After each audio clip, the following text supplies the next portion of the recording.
हरिओम मित्रों, स्वागत है आप सभी लोग का हमारे इस यूट्यूब चैनल पर। कैसे हैं आप सब लोग और कैसा चल रहा है आप सभी का अध्ययन। तो जैसा कि आप सभी लोग जानते हैं कि हम बीए तृतीय वर्ष के छठे सेमेस्टर में संस्कृत का जो नया पाठ्यक्रम है उसका अध्ययन कर रहे थे। तो आज हम पढ़ेंगे इसके 2023-24 का एग्जामिनेशन पेपर। बीए छठे सेमेस्टर में जो 2023-24 में एग्ज़ाम हुआ है उसका पेपर आ चुका है, कहीं कहीं पेपर हो चुका है, तो उसे हम लेकर के आए हैं। यहाँ पर आप देखेंगे आधुनिक संस्कृत साहित्य।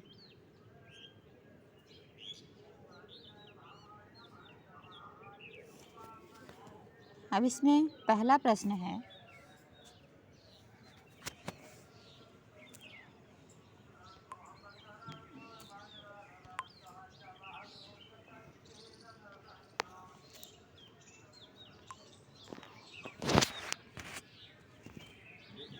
जो नहीं हो रहा, पंडिता क्षमा राव किस कथा की लेखिका है।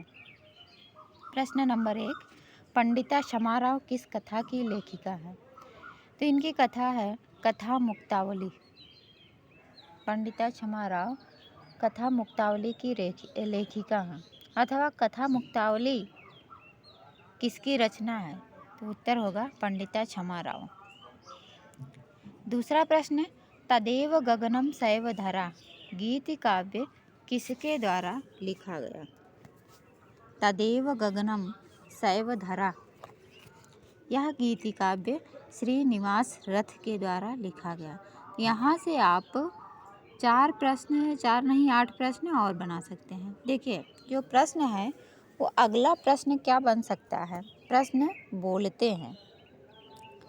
तो यहाँ पर पूछा गया तदेव गगनम सैव धरा गीति काव्य किसके द्वारा लिखा गया है। तो श्रीनिवास रथ के द्वारा लिखा गया है। प्रश्न ये भी पूछा जा सकता है कि श्रीनिवास रथ के द्वारा क्या लिखा गया, कौन सा गीति काव्य लिखा गया। तदेव गगनम शैव धरा, तदेव गगनम शैव धरा किस विधा की रचना है। तो गीति काव्य है। अगला प्रश्न, पंडिता क्षमा राव की रचनाएं क्या है, अथवा उनकी रचनाओं को लिखा जाएगा प्रश्न में और उत्तर पूछा जाएगा किसकी रचना है।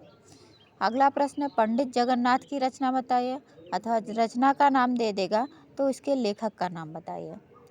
अगला प्रश्न, श्रीधर भास्कर वर्डेकर की रचना का नाम बताइए, अथवा वर्डेकर की जो रचनाएं होंगी उसके लेखक का नाम पूछा जा सकता है। तो इस प्रकार से जितने भी ऑप्शन है आप उनसे मिलते जुलते प्रश्न तैयार कीजिए। तीसरा प्रश्न है, श्रीनिवास रथ का जन्म स्थान कहाँ पर है। तो श्रीनिवास रथ का जन्म स्थान उड़ीसा में है। तो इस प्रकार से आप अगला प्रश्न बनाएंगे। जो श्रीनिवास रथ है उनका जन्म स्थान पूछा गया है, तो पंडिता क्षमा राव का जन्म स्थान क्या है, रेवा प्रसाद द्विवेदी का जन्म स्थान क्या है, राधा वल्लभ त्रिपाठी का जन्म स्थान क्या है, बटुकनाथ खिस्ते का जन्म स्थान क्या है। तो जितने भी संस्कृत साहित्य के आधुनिक कवि हुए हैं उन सभी का जन्म स्थान कहाँ है। अगला प्रश्न ये भी पूछा जा सकता है कब हुआ है, जन्म कब हुआ है, कहाँ पर हुआ है। ये सभी कवियों पर लागू होता है, कहाँ हुआ है, कब हुआ है, उनकी रचनाएं क्या है। ठीक है।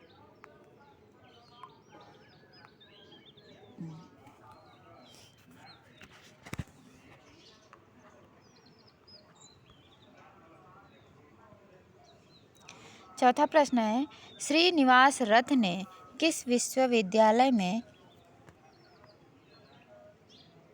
अध्ययन किया। किस विश्वविद्यालय में अध्ययन किया। तो सागर विश्वविद्यालय उज्जैन में अध्ययन किया। चौथा ऑप्शन सही है इसमें, सागर विश्वविद्यालय में अध्ययन किया।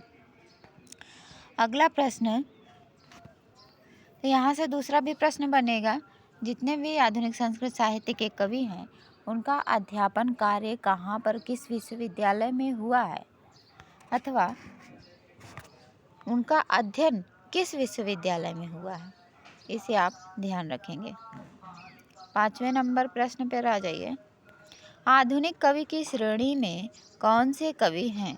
तो भवभूति, इन्हें आप पहले से जानते हैं, ये आधुनिक नहीं है। भरत मुनि, ये भी बहुत पुराने हैं।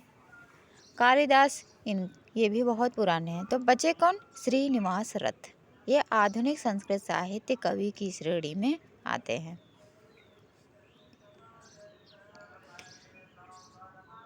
अगला प्रश्न, कालिदास अकादमी के निदेशक रहे हैं। कालिदास अकादमी के निदेशक कौन है? श्रीनिवास रथ, पहला ऑप्शन इसमें सही है।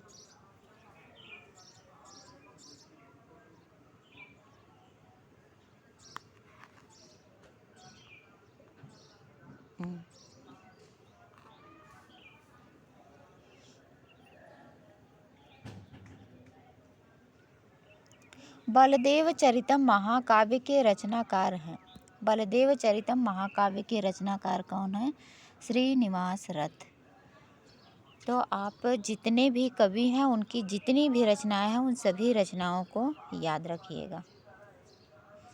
8वां नंबर प्रश्न, राधा वल्लभ त्रिपाठी का जन्म समय क्या है?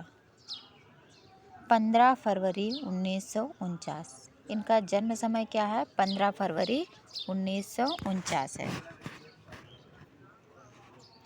राधा वल्लभ त्रिपाठी के द्वारा संस्कृत त्रैमासिक पत्रिका किस नाम से प्रसिद्ध है?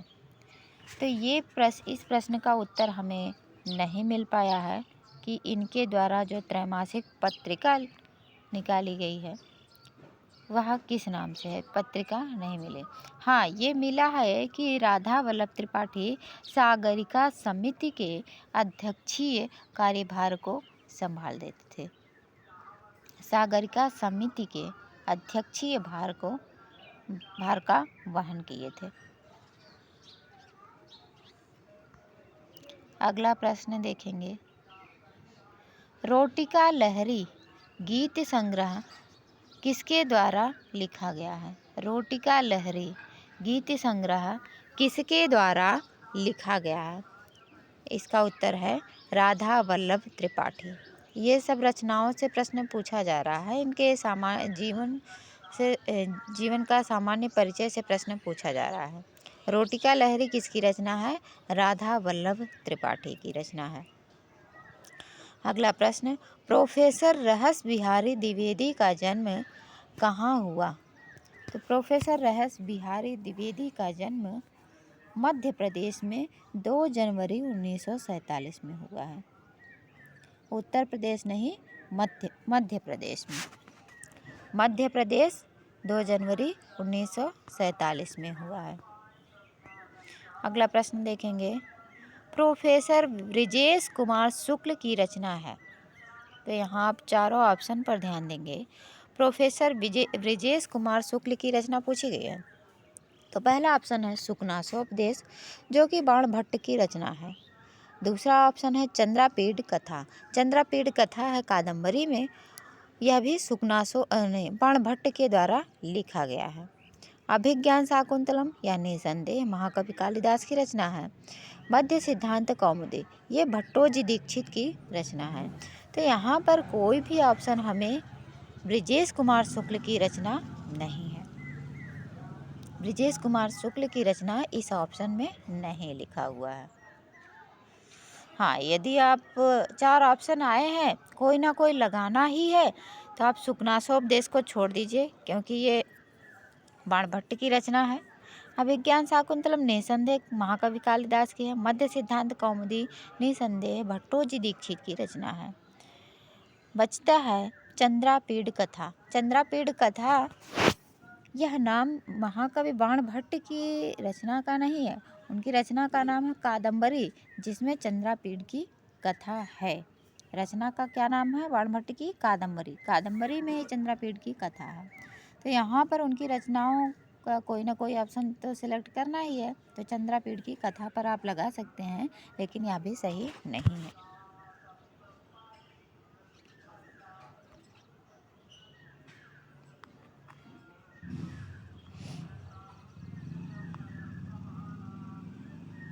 यहाँ पर आ जाइए, पद्मिनी का विभाजन किसमें हुआ है? 13 नंबर प्रश्न, पद्मिनी का विभाजन किसमें हुआ है? प्रकाश में हुआ है। आप पद्मिनी पढ़ेंगे तो उसमें सबसे ऊपर लिखा है प्रथमे प्रकाशो प्रथमो विकासः। प्रथम प्रकाश में प्रथम विकास, प्रकाशे प्रथमो विकासः। प्रकाश में पद्मिनी का विभाजन किस में हुआ है? प्रकाश में। राजा शास्त्र किस लिए धारण करता है? तो राजा शास्त्र ऑप्शन को देखेंगे, सज्जन और पीड़ित की रक्षा के लिए धारण करता है, अपना बल प्रदर्शन के लिए धारण करता है, मित्रों को युद्ध में जिताने के लिए धारण करता है, अथवा उपरोक्त में से कोई नहीं।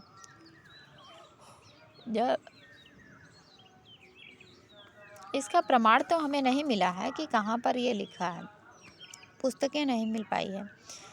तो जो राजा होता हुआ शास्त्र धारण करता है, अपना बल प्रदर्शन करने के लिए तो नहीं करता होगा, और मित्रों को युद्ध में जिताने के लिए, हाँ ये है कि स्वयं जीतने के लिए, मित्रों को जिताने के लिए हो सकता है, सज्जन और पीड़ित की रक्षा करने के लिए। तो ये पहला ऑप्शन ज़्यादा सही लग रहा है, सज्जनों और पीड़ितों की रक्षा करने के लिए राजा शास्त्र धारण करता है।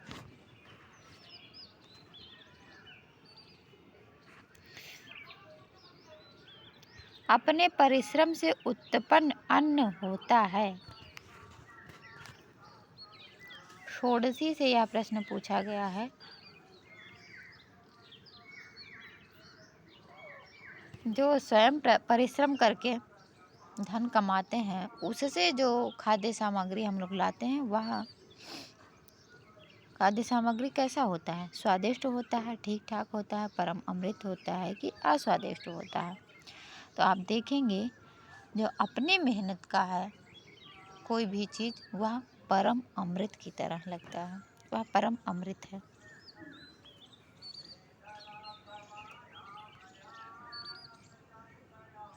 कार्तिकेय जैसे तेजस्वी पुत्र किसके थे? 16वें नंबर प्रश्न पर आ जाइए। कार्तिकेय के समान तेजस्वी पुत्र किसके थे? तो ये प्रश्न है उत्तर सीता चरितम के 7वें सर्ग का पहला श्लोक जो है वहाँ से पूछा गया है। सीता जी के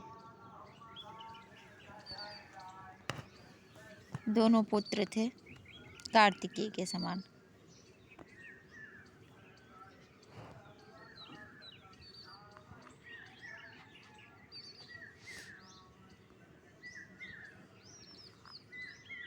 अगला प्रश्न देखेंगे, दीपमालिका पुस्तक में संकलन है।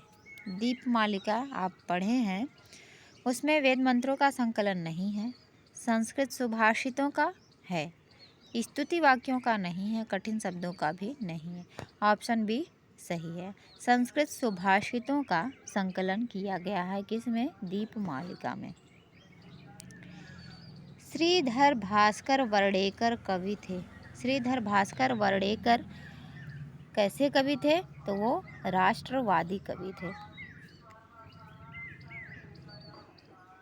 राष्ट्रवादी कवि कौन है? श्रीधर भास्कर वर्डेकर।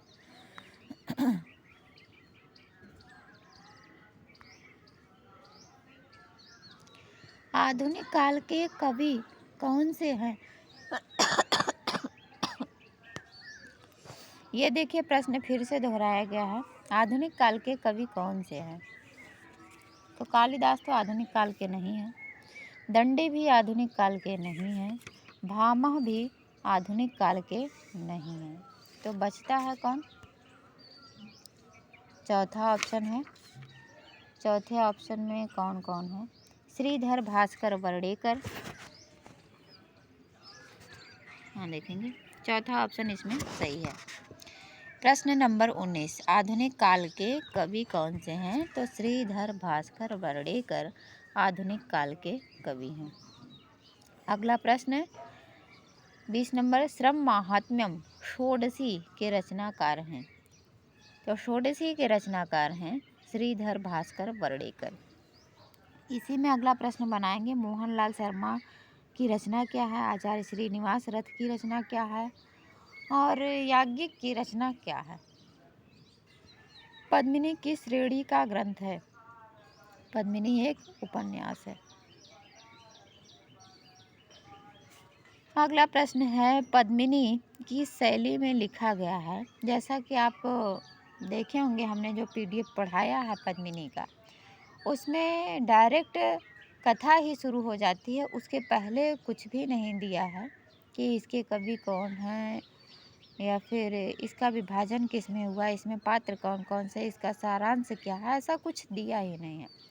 और हमारे पास ज़्यादा समय भी नहीं था कि इन सब के बारे में हम ढूंढ सके। तो आप गूगल पर सर्च कर लेंगे कि यह किस शैली में लिखा हुआ है। इस प्रश्न का उत्तर हमें नहीं मिल पाया है। पद्मिनी किस शैली में लिखा गया है? भोजपुरी है, बंगला है कि मारवाड़ी है, अथवा इनमें से कोई नहीं है। भोजपुरी तो नहीं है, मारवाड़ी और बंगला के विषय में कुछ नहीं जानते हैं।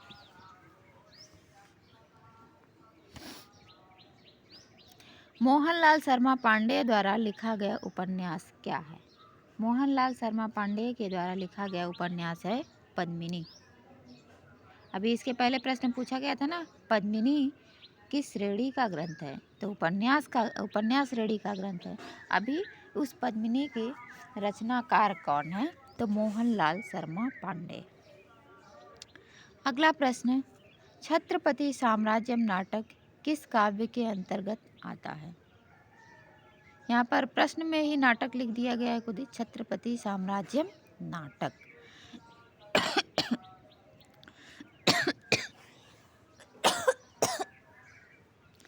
तो इस प्रश्न का उत्तर है नाटक। ऑप्शन ए सही है। छत्रपति साम्राज्यम नाटक के अंतर्गत आता है।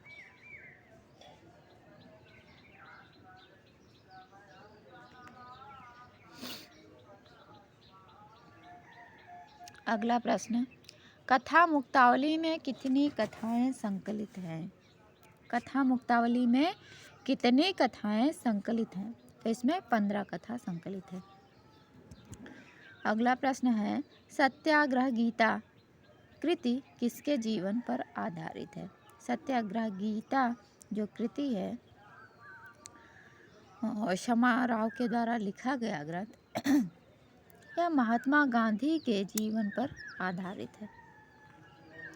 अगला प्रश्न, पंडित जगन्नाथ शास्त्री किस विद्वान के कवि के पिता हैं? किस विद्वान कवि के पिता हैं पंडित जगन्नाथ शास्त्री? श्रीनिवास रथ। यहाँ से प्रश्न ऐसा भी पूछा जा सकता है कि श्रीनिवास रथ के पिताजी का नाम क्या है? महाकवि भारवी के पिताजी का नाम क्या है? दंडी के पिताजी का नाम क्या है? कालिदास के पिताजी का नाम क्या है? हालांकि यहाँ पर आप संस्कृत साहित्य के आधुनिक कवि के बारे में पढ़ रहे हैं, तो आधुनिक कवि के बारे में ही पढ़िएगा। कालिदास, दंडी और भारवी के विषय में पढ़ने की आवश्यकता यहाँ पर नहीं है।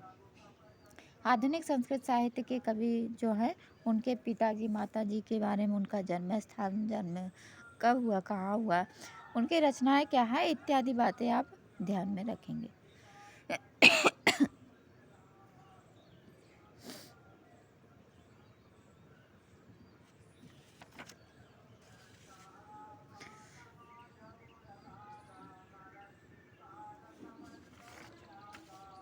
अगला प्रश्न है, नई कविता की आवश्यकता नहीं होती। सम्मान की आवश्यकता नहीं होती, कि वैभव की नहीं होती, कि नाम, रूप और संबोधन की आवश्यकता नहीं होती, अथवा निर्देशन की आवश्यकता नहीं होती। तो नई कविता की आवश्यकता नहीं होती, ये अभी तक हमें मिला नहीं। नई कविता क्या है? सीरीज में शायद दिया है कतमा कविता करके, उसके बारे में यदि कहीं पर कुछ मिलता है तो आप पढ़ सकते हैं, बाकी इसकी जानकारी हमें नहीं है। साहित्य विमर्श के लेखक कौन है?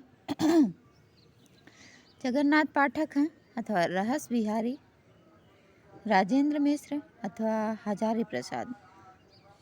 तो आप इसे कवियों के रचनाओं के विषय में पढ़ेंगे तो यहाँ पर आप जान पाएंगे साहित्य विमर्श के लेखक कौन है। जगन्नाथ पाठक अथवा राजेंद्र मिश्र, इन दोनों में से कोई एक है, तो आप देख करके कंफर्म कर लीजिएगा। अगला प्रश्न, प्रोफेसर ब्रिजेश कुमार शुक्ल को किस सम्मान से विभूषित किया गया है। तो यहाँ पर आप देखेंगे कालिदास सम्मान, साहित्यिक सम्मान, मानद उपाधि सम्मान अथवा इनमें से कोई नहीं। तो प्रोफेसर ब्रिजेश कुमार शुक्ल को पद्मश्री के सम्मान से विभूषित किया गया है। तो ऑप्शन इसमें सही होगा चौथा, इनमें से कोई नहीं। इन्हें कौन सा सम्मान मिला है? पद्मश्री सम्मान मिला है। कालिदास साहित्यिक अथवा मानद उपाधि नहीं मिली है, पद्मश्री का सम्मान मिला है, जो कि ऑप्शन में नहीं है। तो चौथा ऑप्शन सही है, इनमें से कोई नहीं।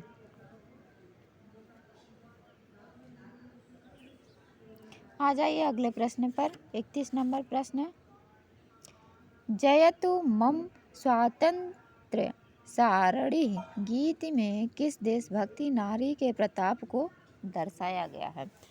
तो हम इस गीत को भी नहीं पढ़े हैं, तो नारी के विषय में भी नहीं बता पाएंगे। गूगल पर सर्च कीजिए, जयतु मम स्वातंत्र्य सारणी, यह एक गीत ग्रंथ है।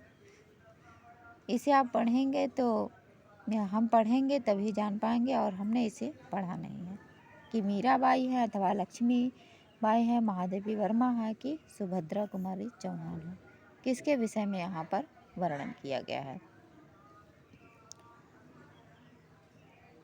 यहाँ से यदि आप टिक करना चाहते हैं तो यहाँ पर स्वतंत्रता के विषय में चर्चा हुई, जयतु मम स्वातंत्र्य सारणी। तो जैसे आप देखेंगे कॉमन सेंस होता है, हम प्रश्न में ही उत्तर कुछ ढूंढते हैं। हालांकि ये ज़रूरी नहीं है कि 100% वो सही हो, किंतु यहाँ पर आप देखेंगे स्वतंत्रता से संबंधित है। तो यहाँ पर चारों ऑप्शन में स्वतंत्रता से संबंधित कौन है? मीराबाई है? नहीं। महादेवी वर्मा है? नहीं। सुभद्रा कुमारी चौहान है? नहीं। लक्ष्मीबाई, रानी लक्ष्मीबाई, खूब लड़ी मर्दानी वाथी झांसी वाली रानी, यहाँ पर आप लक्ष्मीबाई को टिक कर सकते हैं। बाकी आप इस ऑप्शन को प्रमाणित करने के लिए, प्रमाण देखने के लिए आप इसे ग्रंथ में देखें, गूगल पर सर्च करें, ठीक है। संस्कृत सुभाषित निहित है। संस्कृत सुभाषित कहाँ पर निहित है? दीपमालिका में है, जो कि आपके ग्रंथ में लगा हुआ है। नीति शतकम में भी संस्कृत सुभाषित है, चाणक्य नीति में भी है। तो उपर्युक्त सभी, इसमें चौथा ऑप्शन सही है। तीनों ग्रंथों में संस्कृत सुभाषित निहित है। उत्तर सीताचरितम किस कोटि का ग्रंथ है? उत्तर सीताचरितम क्या नाटक है? नहीं। महाकाव्य है? आख्यायिका है? नहीं। खंड काव्य है? नहीं। उत्तर सीताचरितम महाकाव्य है, जिसमें 10 सर्ग हैं, और जिसमें से पाठ्यक्रम में 7वां सर्ग पढ़ना है। आगे आ जाइए। उत्तर सीताचरितम में अग्नि को महान क्यों कहा गया है? अग्नि को महान क्यों कहा गया है? क्या अंधकार का नाशक है इसलिए? सब कुछ भस्म कर देने वाला है इसलिए? मंत्रभूत भविष्य का वहन करता है इसलिए?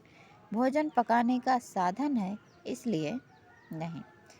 तो यहाँ पर आप तीसरा ऑप्शन देखेंगे, जो अग्नि होती है उसे महान क्यों कहा जाता है? क्योंकि वह अग्नि मंत्रभूत भविष्य का वहन करता है।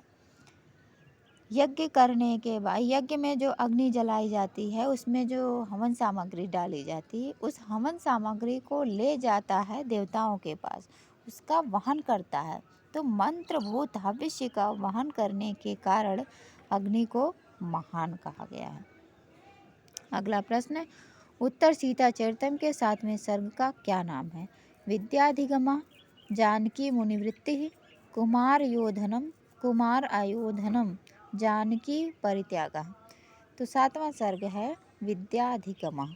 आप अपने सिलेबस को ही देखेंगे तो बहुत कुछ प्रश्न का उत्तर आपको मिल जाएगा। सिलेबस में ही लिखा है कि उत्तर सीता चरितम का सप्तम सर्ग विद्याधिगमा पढ़ना है। तो सातवें सर्ग का नाम क्या हुआ? विद्याधिगमा। उत्तर सीता चरितम में कौन से संस्कारों का वर्णन हुआ है? उत्तर सीता चरितम में कौन से संस्कारों का वर्णन हुआ है? तो चूड़ा कर्म और विद्या आरंभ का। विद्याधिगमा सर्ग का नाम ही है, तो विद्या आरंभ का यहाँ पर संस्कार का वर्णन भी हुआ है। कहाँ पर? सातवें सर्ग में। आगे आ जाइए।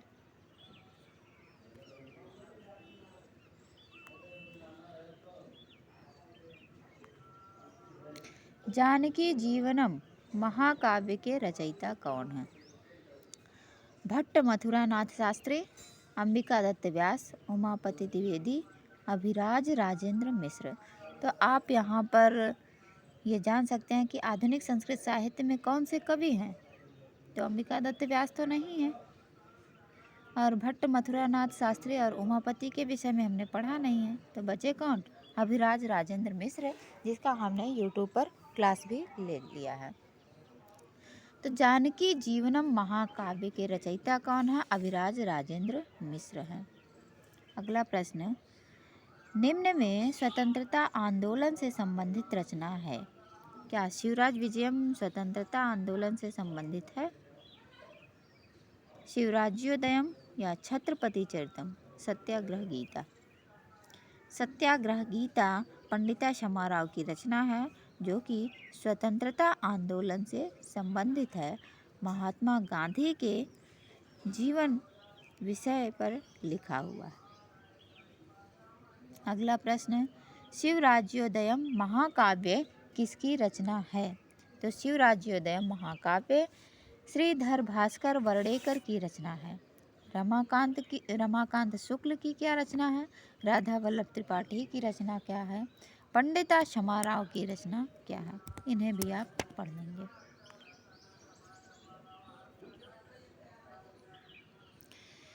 अब आ जाइए 40 नंबर प्रश्न। छत्रपति साम्राज्यम के मंगलाचरण में किसकी स्तुति की गई है? तो भगवान शिव की स्तुति की गई है। छत्रपति साम्राज्यम जो नाटक है उसका हमने मंगलाचरण पढ़ चुका है और प्रस्तावना तक हमने पढ़ा था। उसके बाद हमारे पास समय नहीं मिला, घर में भी कुछ काम होते हैं, शादी विवाह का माहौल भी चल रहा होता है, तो इसके बीच हमें समय नहीं मिल पाया कि हम आपको आगे पढ़ाएं।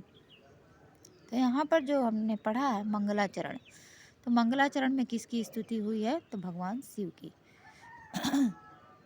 निम्न में से याज्ञिक उपाधि से संबंध कवि है। याज्ञिक यह एक उपाधि है, तो किस कवि की उपाधि है? यदि आप सिलेबस ही पढ़े हैं, अपना पाठ्यक्रम पढ़े हैं, तो उन पाठ्यक्रम में कौन सा ग्रंथ पढ़ना है और उस ग्रंथ के लेखक कौन है, यदि आप ये पढ़े हैं तो इस प्रश्न को सही कर पाएंगे। तो पाठ्यक्रम में ही लिखा हुआ है मूल शंकर माणिक लाल याज्ञिक, उसमें लिखा हुआ। तो याज्ञिक किसकी उपाधि है? तो मूल शंकर माणिक लाल की। तो अगला प्रश्न ये भी हो सकता है मोहनलाल शर्मा की क्या उपाधि मिले, क्या सम्मान मिले? रेवा प्रसाद द्विवेदी को क्या उपाधि और सम्मान मिले? श्रीधर भास्कर वर्डेकर को कौन सी उपाधि था सम्मान मिले? राजाओं का प्रमुख धर्म क्या है? 42 नंबर प्रश्न, राजाओं का प्रमुख धर्म क्या होता है? राज्य करना, प्रजा का पालन करना, प्रजा से कर लेना, अथवा मार्गों का निर्माण करना। तो राज्य करना यह राजा का धर्म नहीं है, प्रजा से कर लेना यह राजा का धर्म नहीं है, मार्गों का निर्माण करना ये राजा का धर्म नहीं है, प्रजा का पालन करना ही राजा का धर्म होता है। प्रजानुरंजन के लिए ही राजा राम अपनी पत्नी सीता का भी परित्याग कर दिए थे। तो राजा का धर्म क्या है? प्रजा का अनुरंजन करना। प्रजा अनुरंजन के कारण ही सीता का परित्याग हुआ है। अगला प्रश्न देखेंगे, लक्ष्मी का निवास किसमें है? लक्ष्मी का निवास किस में है? विनम्रता में है कि दयालुता में है कि साहस में है कि धैर्य में है? जहाँ तक ये आपके पाठ्यक्रम में तो अभी तक नहीं मिला, बहुत ज़्यादा तो पढ़े ही नहीं हैं। साहस में हो सकता है लक्ष्मी का निवास। जो साहसी व्यक्ति होता है लक्ष्मी उसी के पास जाती हैं। और ये प्रमाण आपको सुकनासोपदेश में मिल सकता है। लक्ष्मी का निवास किस में है? साहस में है। और इसके लिए 100% श्योर नहीं है। तदेव गगनम सैव धरा का तात्पर्य क्या है? तदेव गगनम सैव धरा, तत् एव वह ही, गगन माने आकाश, आकाश वही है, सा एव वह ही, धरा माने पृथ्वी, आकाश वही है और धरती भी वही है। तो ऑप्शन देखेंगे, वहाँ आकाश यहाँ धरती। यहाँ तत्र नहीं लिखा है कि तत्र वहाँ पर, गगनम आकाश है, यत्र माने यहाँ, यहाँ यहाँ वहाँ, यहाँ वहाँ के लिए यहाँ पर शब्द ही नहीं है। तत्र यत्र, तत्र अत्र, तो कहाँ, कुत्र भी नहीं लिखा है। कहाँ कहाँ आकाश है, कहाँ धरती, कहाँ के लिए कुत्र चाहिए। और आकाश से अलग धरती, यह भी नहीं है। तो तत् एव, तत् माने वह, एव माने ही, वही, गगन माने आकाश, वही आकाश, सा एव, सा माने वह, एव माने ही, वह ही, वही, धरा माने धरती, वही आकाश वही धरती। तीसरा ऑप्शन इसमें सही है। आकाश वही है, धरती भी वही है। अगला प्रश्न देखेंगे, भारत भूतये कविता में किसके त्याग का वर्णन है? भारत भूतये कविता में किसके त्याग का वर्णन है? तो त्याग आप देखेंगे, राम ने त्याग किया कि भरत ने कि लक्ष्मण ने कि शत्रुघ्न ने? या आप भारत भूतये कविता को पढ़कर ही पता कर सकते हैं, जो कि हमने नहीं पढ़ा है। भारत भूतये कविता को हम नहीं पढ़े हैं।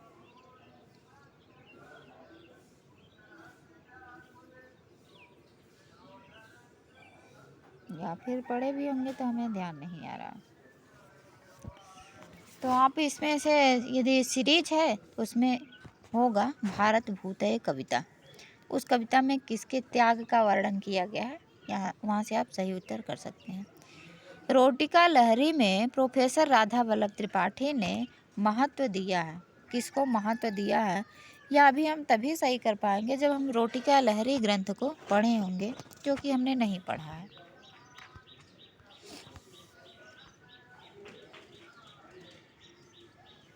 क्षणिक विभ्रमा कथा की नायिका कौन है? इस कथा को हम पढ़े हैं थोड़ा सा, और यूट्यूब पर पढ़ाए भी हैं। जितना पढ़ा है उतना पढ़े भी हैं, ज़्यादा नहीं पढ़े हैं। तो इस कथा की नायिका कौन है? सुनीति।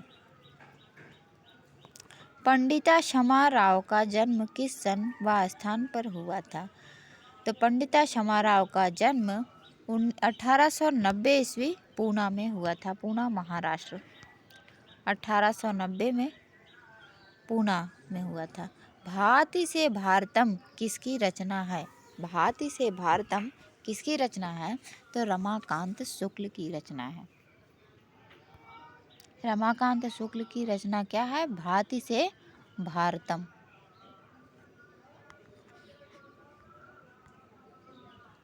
कुसीद शब्द का अर्थ क्या है?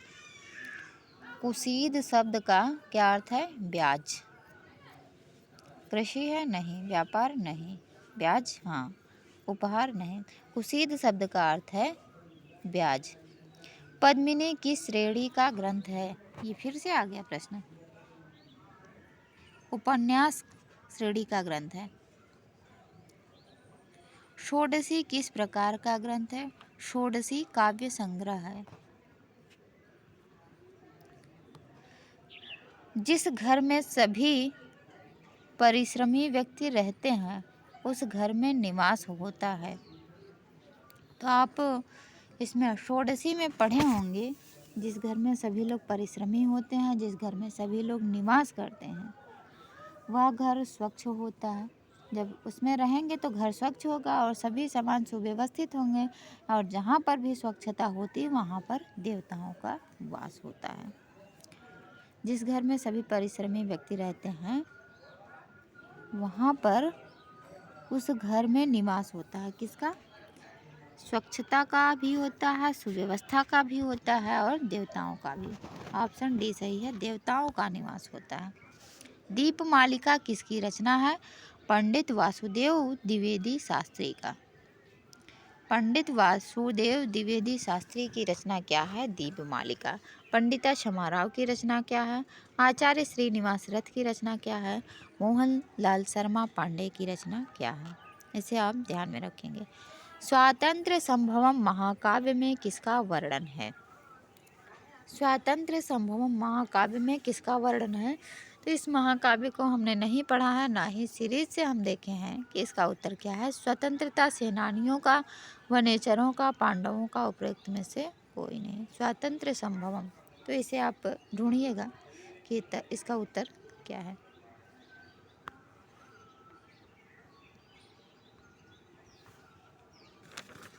अगला प्रश्न है, डॉक्टर रेवा प्रसाद द्विवेदी का जन्म कब और कहाँ पर हुआ था? डॉक्टर रेवा प्रसाद द्विवेदी का जन्म कब और कहाँ पर हुआ था? तो 1935 ईस्वी में, मध्य प्रदेश। अगला प्रश्न है, उत्तर सीताचरितम का प्रधान रस क्या है? तो उत्तर सीताचरितम का प्रधान रस है वीर और करुण रस। सीता का त्याग होने के बाद उनमें करुणा ही मिलेगी आपको, करुण रस है इसलिए। और जबकि आप देखेंगे सीता परित्याग के बाद की कथा है उत्तर सीताचरितम में, तो उत्तर सीताचरितम में आप ये कथा जानते होंगे कि लवकुश अश्वमेध का यज्ञ घोड़ा पकड़ लेते हैं और राजा राम से युद्ध करने के लिए तैयार होते हैं, तो वहाँ पर वीर रस का हमें दर्शन होता है। तो वीर और करुण दोनों रस हैं किसमें? उत्तर सीताचरितम में।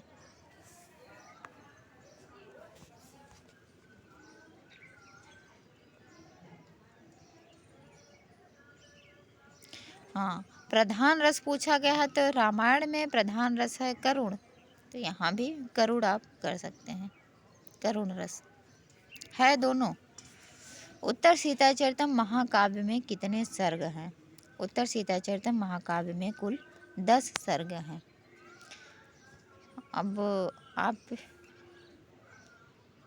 2 ऑप्शन तो ऐसे ही निरस्त कर सकते हैं, 4 और 6, क्योंकि आपके पाठ्यक्रम में 7वां सर्ग है। जब 7 सर्ग आप पढ़ रहे हैं तो 4-6 सर्ग हैं, ऐसा तो नहीं कह सकते हैं। 2 ऑप्शन बचता है, 8 और 10, तो 10 जो डी ऑप्शन है ये सही है। श्रीधर भास्कर वर्डेकर का जन्म कब हुआ? तो 1918 में। श्रीधर भास्कर वर्डेकर का जन्म कब हुआ? 1918 ईस्वी में। छत्रपति साम्राज्यम नाटक में कितने अंक हैं? 10 अंक हैं। छत्रपति साम्राज्यम नाटक में 10 अंक हैं। उत्तर सीताचरितम महाकाव्य में 10 सर्ग हैं। राजनीति के कौन कौन से 4 भेद होते हैं? साम दाम दंड भेद, ये 4 भेद हैं किसके? राजनीति के। अगला प्रश्न है 62 नंबर,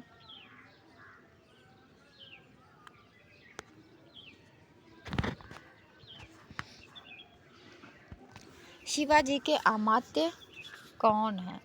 तो हम छत्रपति साम्राज्य में पढ़ा रहे थे, जैसा कि आप सभी लोग देखे हैं कि जो PDF आपके सामने लाए हैं बस वहीं से शुरू है। इनके पात्र परिचय के कोई पेज नहीं था उसमें, पात्र परिचय का या फिर सारांश का या फिर कथा शैली का, भाषा शैली का, रस का, इन सभी का, प्राकृतिक चित्रण, आंतरिक चित्रण, इन सभी का कोई भी कुछ भी लिखा हुआ मेरे पास नहीं है। तो जैसा कि हम मंगलाचरण पढ़ चुके हैं, उसके बाद अमात्य शायद इसमें तानाजी हैं, है कौन ये तो अभी कंफर्म नहीं है क्योंकि पढ़े नहीं, आगे पढ़ेंगे, आगे तो पढ़ा भी देंगे आपको और बता भी देंगे कि आगे क्या है। इनके अमात्य तानाजी। अगला प्रश्न है, पद्मिनी उपन्यास की नायिका कौन है? पद्मिनी है। पद्मिनी उपन्यास की नायिका कौन है? तो यहाँ पर नायिका के नाम पर ही उपन्यास का नाम है, पद्मिनी। गंगावतरण काव्यम के रचनाकार कौन है? गंगावतरण काव्यम के रचनाकार कौन है? श्रीनिवास दीक्षित, नीलकंठ दीक्षित, विधुशेखर भट्टाचार्य, बटुकनाथ शर्मा। तो आप इसे भी ढूंढिएगा, गंगावतरण काव्यम के रचनाकार कौन है? गीति कादम्बरी के रचनाकार हैं। गीति कादम्बरी के रचनाकार हैं पंडित अमीरचंद शास्त्री, डॉक्टर वेंकटराम राघवन, डॉक्टर सत्यव्रत सिंह, उपरोक्त में से कोई नहीं। तो यह भी हमारे पास इसका उत्तर नहीं है क्योंकि हमने ढूंढा नहीं। अगला प्रश्न, पुरातन काल में मुनियों ने विद्या प्राप्ति के कितने उपाय बताए थे? तो इसका भी उत्तर हमने नहीं ढूंढा है। 2 उपाय, 3 उपाय, 4 उपाय अथवा 5 उपाय।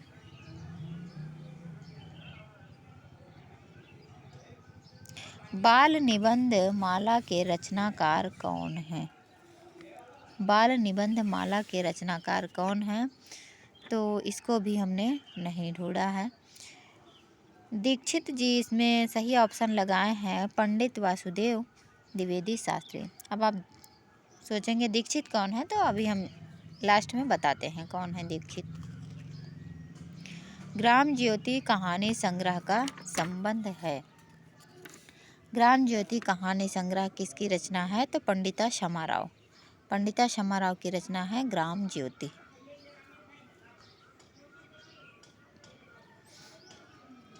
संस्कृत रचनाओं में प्रेम पीयूषम नाटक किसके द्वारा लिखा गया? Prem Piyusham professor Radha Vallabh Tripathi, professor Jagannath, professor Nivas Rath अथवा इनमें से कोई नहीं। तो यहाँ पर आप देखेंगे प्रेम पीयूषम जो है वह भूपेंद्र शंकर श्रीवास्तव की रचना है। प्रेम पीयूषम नाटक भूपेंद्र शंकर श्रीवास्तव की रचना है, जो कि ऑप्शन में नहीं है। राधा वल्लभ त्रिपाठी, जगन्नाथ, निवास रथ। तो डी ऑप्शन इसमें से सही होगा कि इसमें से कोई नहीं। मोहनलाल शर्मा पांडे का जन्म कब और कहाँ पर हुआ था? मोहनलाल शर्मा पांडे का जन्म 1934 ईस्वी में जयपुर में हुआ था। सुभाषित का अर्थ क्या है? सुभाषित का अर्थ है अच्छी कहावत, सूक्ति। सुभाषित मतलब सूक्ति, सुउक्ति, सु माने सुंदर, उक्ति माने कथन, सुंदर कथन, अच्छी कहावत।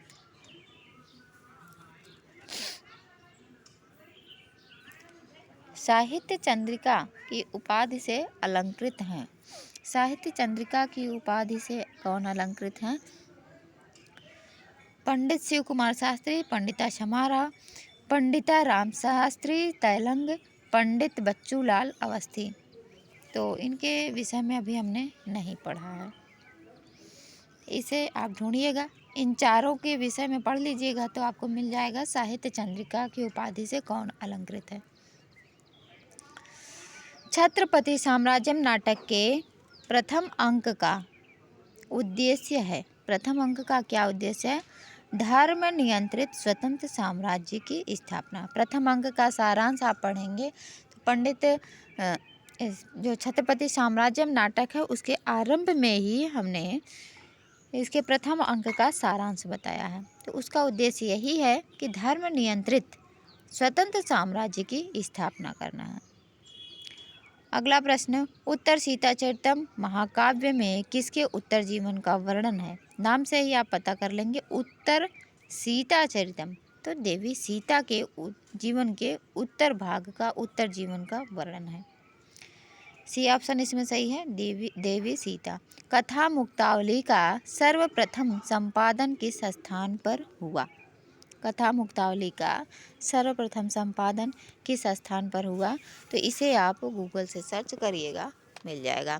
और हाँ, ये जो 75 प्रश्न हैं ये हैं कुमार दीक्षित। इनका नाम है गगन कुमार दीक्षित। और जो यूट्यूब पर इनका चैनल है भृगु भारद्वाज के नाम से, भृगु भारद्वाज। तो इनका पेपर हो चुका है 11 तारीख को, 11 अप्रैल को पेपर हो चुका था, 12 अप्रैल को हमारे पास भेजे थे। और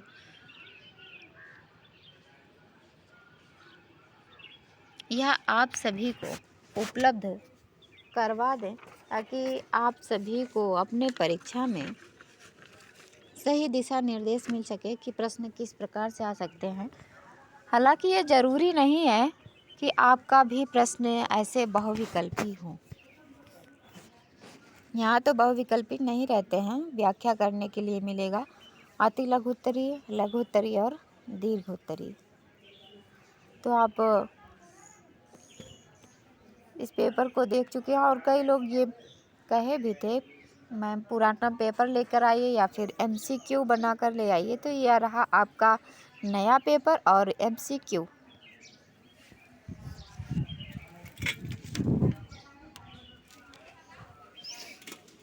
तो इस नए पेपर को आप सभी लोग सॉल्व करिएगा और जिन भी प्रश्न का उत्तर हम नहीं बताए हैं आप इसे देख करके ढूंढ करके, आप किताब से ढूंढें, सीरीज से ढूंढें या फिर गूगल पर सर्च करें, सही उत्तर को जान करके कमेंट के माध्यम से कमेंट कीजिएगा ताकि हमें पता ना चले या चले उससे कि ज़रूरत नहीं पड़ेगी शायद, और आप सभी लोगों को इसकी ज़रूरत ज़्यादा पड़ेगी क्योंकि परीक्षा आपको देनी है, हमें नहीं।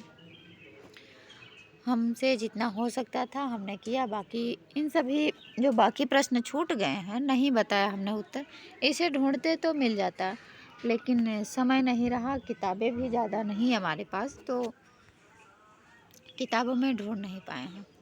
आप गूगल से सर्च करिएगा, मिल जाएगा, ठीक है। और गूगल से नहीं मिलेगा तो जो सीरीज आपके पास होगी उसमें मिल जाएगा और सीरीज से ही तैयारी करिए क्योंकि परीक्षा में जो भी पूछा जाएगा वह आपके सीरीज से प्रश्न पूछा जाएगा। तो जो आपका सीरीज हो अथवा क्वेश्चन बैंक हो उसी से आप तैयारी कीजिएगा। हमारे यहाँ जो है 30 तारीख को संस्कृत का पेपर है, आपके यहाँ कब है ये हमें नहीं पता है, कमेंट के माध्यम से बताइएगा।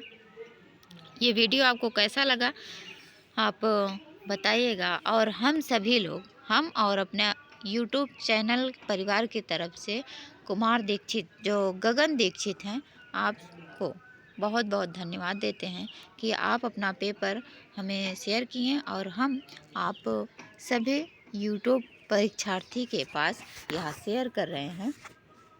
आप सभी इससे अपने परीक्षा की तैयारी मजबूत कर सकते हैं और आपकी परीक्षा के लिए आप सभी को बहुत बहुत ढेर सारी शुभकामनाएं।